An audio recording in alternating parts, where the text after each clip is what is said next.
प्यारे बच्चों नमस्कार और स्वागत है आपका हमारी यूट्यूब क्लासेस 3.5 पर। आज हम लेकर आए हैं आपके लिए सामान्य हिंदी का पेपर 2025 का, जो आपका 24 फरवरी को हुआ था। इसको हम सोल्व करते हैं आज।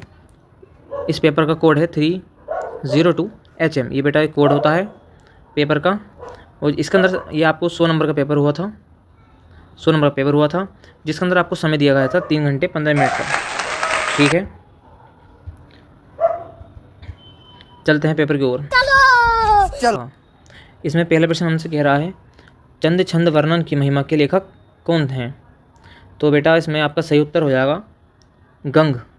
कौन? गंग लेखक आपका सही उत्तर हो जाएगा 1 नंबर। ठीक है बेटा, चलते हैं आगे। दूसरे प्रश्न हमसे कह रहा है, वर्तमान युग में हिंदी गद्य की प्रमुख भाषा क्या है या प्रमुख भाषा है? तो इसका हमारा सही उत्तर हो जाएगा खड़ी बोली। क्या है? खड़ी बोली। ये आपका सही उत्तर है। चलते हैं आगे। प्रश्न नंबर गा, ज्ञानोदय पत्रिका के संपादक हैं। ज्ञानोदय पत्रिका के संपादक कौन है? तो इसका आपका सही उत्तर हो जाएगा कन्हैयालाल मिश्र प्रभाकर जी। यह आपका सही उत्तर है। प्रश्न नंबर घ की तरफ चलते हैं हम। आधुनिक हिंदी एकांकी के जनक माने जाते हैं। बताइए, आधुनिक हिंदी एकांकी के जनक माने जाते हैं। तो इसका सही उत्तर आपका होगा राम कुमार वर्मा। ये आपका सही उत्तर है। ठीक है, चलते हैं आगे। हरिशंकर परसोई एक ख्याति लब्ध लेखक हैं। तो इसका सही उत्तर हो जाएगा आपका व्यंग विद्या के। कौन सी विद्या के? व्यंग विद्या के। ये आपका सही उत्तर है, पर थोड़ा सा डाउट है, आप चेक कर लेना एक बार। बट सही है मेरे हिसाब से, चेक कर लेना फिर भी। ठीक है, चलते हैं आगे प्रश्न की ओर। प्रश्न संख्या 2 में, जिसमें आपको पहला प्रश्न कह रहा है, निज भाषा उन्नति अहे सब उन्नति को मूल ये काव्य पंक्ति किसकी है? बताइए। इसमें आपका सही उत्तर हो जाएगा, ये काव्य पंक्ति किसकी है? भारतेंदु हरिश्चंद्र जी की। ये उत्तर आपका बिल्कुल सही है, राइट कर लीजिए। नीचे चलते हैं। तार सप्तक के कवियों को राहों के अन्वेषी किसने कहा है? समझिए, तार सप्तक के कवियों को राहों के अन्वेषी किसने कहा है? तो इसमें आपका सही उत्तर हो जाएगा आज्ञे ने। किसने? सच्चिदानंद हीरानंद वात्स्यायन आज्ञे ने। तो इसका आपका सही उत्तर हो जाएगा आज्ञे। ठीक है, चलते हैं नेक्स्ट क्वेश्चन की ओर, जो हमसे कह रहा है, अयोध्या सिंह उपाध्याय हरि ओद की रचना किसने की? तो इसमें आपका सही उत्तर हो जाएगा वैदेही वनवास। किसने कही थी? वैदेही वनवास ने। यह आपका सही उत्तर हो जाएगा। चलते हैं नीचे नेक्स्ट क्वेश्चन की ओर। क्वेश्चन नंबर घ हमसे कह रहा है, निम्न में से कौन प्रगतिवादी कवि नहीं है? बताइए। इसमें आपका सही उत्तर क्या है? निम्न में से कौन प्रगतिवादी कवि नहीं है? तो इसमें आपका सही उत्तर है गिरिराज माथुर। बेटा थोड़ा सा डाउट है, आप चेक कर लेना, परंतु ये बिल्कुल सही है, क्योंकि ये भी प्रगतिवादी कवि हैं, ये भी हैं और ये भी हैं। नागार्जुन, त्रिलोचन, केदारनाथ तीनों प्रगतिवादी कवि हैं, परंतु ये गिरिजा कुमार माथुर प्रगतिवादी कवि नहीं हैं। तो आप एक बार चेक कर लेना, वैसे सही है। चलते हैं नेक्स्ट क्वेश्चन की ओर। नेक्स्ट क्वेश्चन से कह रहा है, प्रगति के सुकुमार कवि हैं। प्रगति के सुकुमार कवि हैं, वो हैं, आप सभी को पता है कौन है? सुमित्रा नंदन पंत जी प्रगति के सुकुमार कवि हैं। चलिए चलते हैं नेक्स्ट क्वेश्चन की ओर। क्वेश्चन नंबर 3, जिसमें आपको एक गद्यांश दे रखा है, गद्यांश, और ये गद्यांश है आपका, भाषा स्वयं संस्कृति का एक अटूट अंग है। संस्कृति परंपरा से निःसृत होने पर भी परिवर्तनशील और गतिशील है। उसकी गति विज्ञान की प्रगति के साथ जोड़ी जाती है। वैज्ञानिक आविष्कारों के प्रभाव के कारण अद्भुत नई संस्कृति हलचलों को शाब्दिक रूप देने के लिए भाषा के परंपरागत प्रयोग पर्याप्त नहीं है। इसके लिए नए प्रयोगों की, नई भाव योजनाओं को व्यक्त करने के लिए नए शब्दों की खोज की महती आवश्यकता है। तो ये आपका प्रोफेसर सुंदर रेड्डी जी का है। ठीक है, इसके लेखक कौन है? प्रोफेसर सुंदर रेड्डी जी।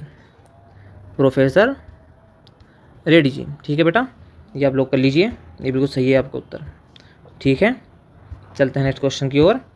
तो इसमें आप लेखक लिख देंगे और गद्यांश पढ़ के जाना आप। ठीक है, अब इसमें अथवा भी दे रखा है, मातृभूमि पर निवास करने वाले मनुष्य राष्ट्र का दूसरा अंग है। लो, ये आपका राष्ट्रीय स्वरूप सा हुआ है। पृथ्वी हो या मनुष्य ना हो तो राष्ट्र। देखिए बेटा, इसके अंदर एक पहचान होती है। अगर हमें गद्यांश में, ठीक है बेटा, अगर हमें गद्यांश के अंदर एक से अधिक बार अगर हमें राष्ट्रीय मिला हुआ दिख जाओ, जो राष्ट्रीय हमें दिख रहा है कई जगह दिखा है, तो ये आप समझ लेना ये आपका राष्ट्रीय स्वरूप पाठ से आया हुआ है। चलिए चलते हैं नेक्स्ट क्वेश्चन दे रहा है। तो इसमें पद्यांश दिया है आपका, क्या कर सकती थी मरी मथुरा दासी, मेरा ही मन रह सकाना निज विश्वासी। तो ये आपका जो पद्यांश दिया हुआ है, ये पद्यांश आपका मैथिली शरण गुप्त पाठ से लिया गया है, केकई का अनुपात। ठीक है बेटा, तो इसके अंदर एक पहचान थी, इसका मंथरा दासी। ठीक है, मैथिली शरण गुप्त पाठ से लिया गया है ये पद्यांश आपका। चलिए चलते हैं नेक्स्ट क्वेश्चन की ओर। इसमें अथवा में भी एक और पद्यांश दिया है आपका, सामने टिकते नहीं बनराज पर्वत डोलते हैं, कांपता है कुंडली मारे समय का व्याल, मेरे वहाँ में मारुत गरुण गजराज कबल है। तो ये जो आपका पद्यांश है, ये आपका कौन सा पाठ से लिया गया है? दिनकर पाठ से। कौन सा पाठ से बेटा? दिनकर पाठ से, नोट कर लीजिए, दिनकर पाठ से, उर्वशी। ठीक है, ठीक। चलते हैं नेक्स्ट क्वेश्चन की ओर। प्रश्न नंबर 5। प्रश्न नंबर 5 में आपको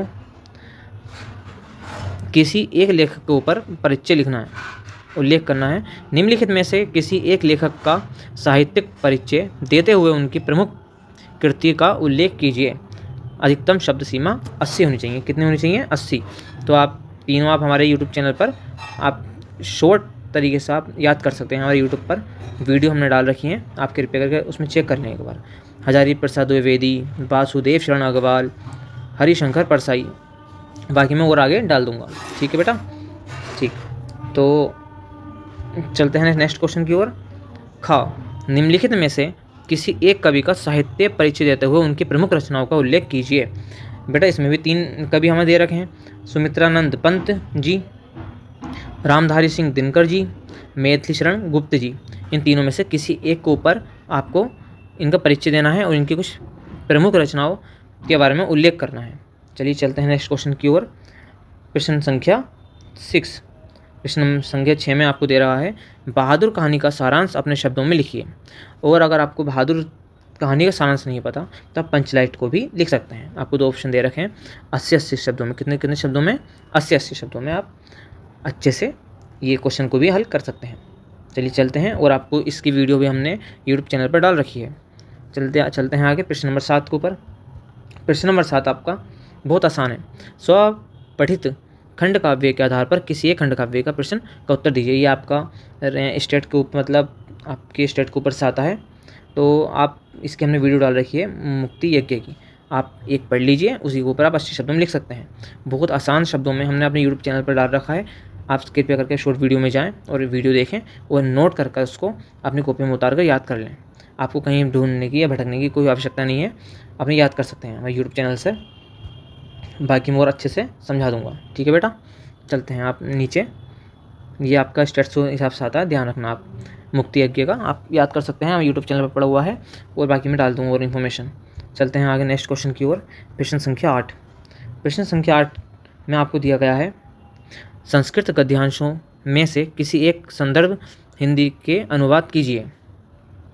तो ये आपको जो संस्कृत में अनुवाद दिया गया है, 1 मिनट, ये आपका प्रश्न संख्या 8 जो आपका एक दिया गया है, दिए गए संस्कृत पद्यांशों में से किसी एक संदर्भ, आपको इन दोनों में से या तो ये या ये किसी एक का हिंदी में अनुवाद लिखना है। किसी का भी लिख सकते हैं, वो आपकी इच्छा से ऊपर है, किसी का भी लिख दीजिए। ठीक है, चलते हैं आगे नेक्स्ट क्वेश्चन की ओर। बेटा बहुत आसान पेपर है, ज़्यादा घबराने की कोई आवश्यकता नहीं है, आराम से कर सकते हैं आप। और जो कुछ नहीं आया आप कमेंट कर सकते हैं, कमेंट के हम पूरी कोशिश करेंगे, हम आपका जो आपको नहीं आए पूरी कोशिश करेंगे हम आपको प्रोवाइड करा दिया जाए। चलिए चलते हैं आपका खा क्वेश्चन पे। तो खा क्वेश्चन में आपको 2 श्लोक दे रखे हैं, एक श्लोक ये हैगा और एक ये हैगा। इसमें किसी भी श्लोक का आप हिंदी में अनुवाद कर सकते हैं, ठीक है, किसी का भी आप हिंदी में अनुवाद लिख सकते हैं जो आपने पढ़ा हुआ आया है। चलते हैं नीचे की ओर प्रश्न संख्या 9 में। प्रश्न संख्या 9 में निम्नलिखित मुहावरों को लोकोक्तियों में से किसी एक का अर्थ लिखकर वाक्यों में प्रयोग कीजिए। आपको 4 ऑप्शन दे रखे हैं, चारों में से किसी एक में आप उत्तर अर्थ लिखकर कर सकते हैं। तो आपको 1 मिनट प्यारे बच्चों, इनको आप पढ़ लेना। प्रश्न संख्या 9 में जो आपको मुहावरे दे रखे हैं, नाक का बाल होना, टोपी उछालना, या हाथ कंगन को आरसी क्या, पढ़े फारसी बेचे तेल। तो आप कोई सा भी आप अच्छे से आपने लिख सकते हैं, मुहावरे आप पढ़ लेना एक बार। चलते हैं नेक्स्ट क्वेश्चन की ओर। प्रश्न संख्या में मिलती है 10 प्रश्न संख्या में एक गद्यांश दिया गया है, इसी के अंदर आपको इन प्रश्नों के उत्तर भी मिल जाएंगे। तो बहुत ही आसान है, आप बहुत आराम से कर सकते हैं। या तो आप इसमें भी चॉइस दे रखी है, आप ये कर सकते हैं या ये कर सकते हैं, जो सा आपको ठीक लगे, उत्तम लगे, वे आप कर सकते हैं। और इसके जो प्रश्नोत्तर होते हैं, ये प्रश्नोत्तर 1 2 3 ये इसी के अंदर मिल जाएंगे आपको पढ़ने के बाद, ठीक है बेटा, इसी के अंदर आपको मिल जाते हैं प्रश्नोत्तर इसके। चलिए चलते हैं नीचे नेक्स्ट क्वेश्चन की ओर। प्रश्न संख्या 11। प्रश्न संख्या 11 में हमको शब्द युग्मों का सही अर्थ चयन करने के लिखिए। तो पहला हमें दे रखा तरंग तुरंग। तरंग और तुरंग का अर्थ क्या होता है? लहर और घोड़ा। क्या होता है बेटा? लहर और घोड़ा। चलिए नेक्स्ट क्वेश्चन के ऊपर चलते हैं। कंकाल कंगाल, तो इसका अर्थ आप सभी जानते हैं, कंकाल कंगाल। तो इसका आपका सही उत्तर हो जाएगा अस्थि पंचर और निर्धन। क्या उत्तर है इसका आपका? बा उत्तर सही है आपका। चलते हैं नेक्स्ट क्वेश्चन की ओर बच्चों, घबराएं नहीं, बहुत आसान और बहुत अच्छा पेपर है आपका। चलिए चलते हैं। निम्नलिखित शब्दों में से किसी एक शब्द के 2 सही उत्तर लिखिए। तो ये भी आपको बहुत अच्छा है, एक शब्द के 2 सही उत्तर लिखने हैं आपको, ठीक है। तो ये आपका दे रखा है मंगल, पहला में दे रखा है मंगल, तो मंगल का हम गृह भी लिख सकते हैं, शुभ कार्य भी लिख सकते हैं। दूसरा दिया हमें तात, तो तात का हम पिता भी लिख सकते हैं, जनक भी लिख सकते हैं। तीसरा दे रहा है हेम, हेम का अर्थ आप सबसे जानते हैं, बर्फ या पाल। और चौथा हमें दिया गया है शीली मुख, शीली मुख का तीर या भ्रमर हम कुछ भी लिख सकते हैं। चलिए चलते हैं नेक्स्ट क्वेश्चन की ओर, समझ में आया हो तो आपको। नेक्स्ट क्वेश्चन की ओर हम चलते हैं।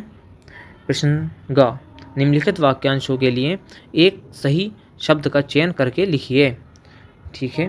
तो पहला हमें इसमें प्रश्न दिया गया है, किए गए उपकार को मानने वाला। किए गए उपकार को मानने वाला कौन होता है? कृतज्ञ। सही उत्तर हमारा हो जाएगा कृतज्ञ। नेक्स्ट प्रश्न है आपका, बहुत अधिक बोलने वाला। बहुत अधिक बोलने वाला कौन हो गया? वाचाल। चलिए चलते हैं नेक्स्ट क्वेश्चन की ओर, समझ में आया तो। निम्नलिखित में से किन्हीं 2 वाक्यों को शुद्ध करके लिखिए। निम्नलिखित में से किन्हीं 2 वाक्यों को शुद्ध करके लिखिए। तो ये तो बहुत इजी है, आप किसी भी 1 2 को आप शुद्ध करके लिख सकते हैं। तो ये बहुत इजी है, आप पढ़ना, इसमें मात्राओं का डिफरेंट होता है, अब शब्द इधर से उधर हो जाते हैं, आप उसको ठीक से आप लिख सकते हैं। ये तो बहुत आसान है। चलिए चलते हैं प्रश्न संख्या 12 की ओर। इसमें दे रहा है आपको हास्य रस और शांत रस का लक्षण सहित उदाहरण दीजिए। लक्षण सहित उदाहरण देना है, ये भी हमने अपने यूट्यूब चैनल पर शॉर्ट वीडियो में डाल रखे हैं आपको, आप वहाँ से पढ़ सकते हैं। बहुत ही कम शब्दों में, आसान शब्दों में आपको डाल रखे हैं, पूरा रस के बारे में समझा दिया गया है, आप देख सकते हैं वीडियो को। वृत्तिमान अलंकार उपमा अलंकार का लक्षण एवं उदाहरण लिखिए। ये भी आपको, आप इसमें अलंकार की परिभाषा आप देख सकते हैं, वीडियो हमें पढ़ी हुई है। अगर वीडियो नहीं है तो हम पूरा प्रयास करेंगे वीडियो डालने का। और प्रश्न संख्या ग, सोरठा छंद और कुंडलीय छंद का लक्षण एवं एक उदाहरण लिखिए। तो इसके भी हमने वीडियो डाल दी है, और नहीं डाली होगी तो हम डाल देंगे कुछ ही दिनों में, तो आप इसको भी तैयार करके रखें प्यारे बच्चों। चलते हैं नेक्स्ट प्रश्न संख्या 13 की ओर। 13 में आपको एक दैनिक समाचार पत्र आपको लिखने को कहा गया है, आवेदन पत्र। आप या तो इसके ऊपर लिख सकते हैं, या फिर अपने क्षेत्र के फर्जी राशन कार्डों की जांच हेतु जिला पूर्ति अधिकारियों को शिकायत पत्र लिख सकते हैं, जो आप प्रैक्टिस कर लेना, बाकी हम यूट्यूब पर डाल देंगे और एक बार आप पढ़ लेना, आपके क्वेश्चन बैंक में भी दिया गया है। चलिए चलते हैं नेक्स्ट क्वेश्चन की ओर। लास्ट क्वेश्चन हमारा केवल रहता है प्रश्न संख्या 14। जिसमें आपको कहा गया है एक विषय पर भाषा शैली में निबंध लिखना है। ये आप वन के ऊपर लिख दीजिए, ओलंपिक खेल के ऊपर लिख दीजिए, विद्यालय के पाठन में इंटरनेट का योगदान, इसके ऊपर लिख दीजिए। और आपको पास 5 ऑप्शन है, पाँचों में से आप किसी के ऊपर निबंध। तो आपको कैसी लगी वीडियो हमारी? अच्छी लगी हो तो लाइक करें, सब्सक्राइब करें और हमारे चैनल से जुड़े रहें। और हम फिर लेकर आएंगे एक अच्छी सी वीडियो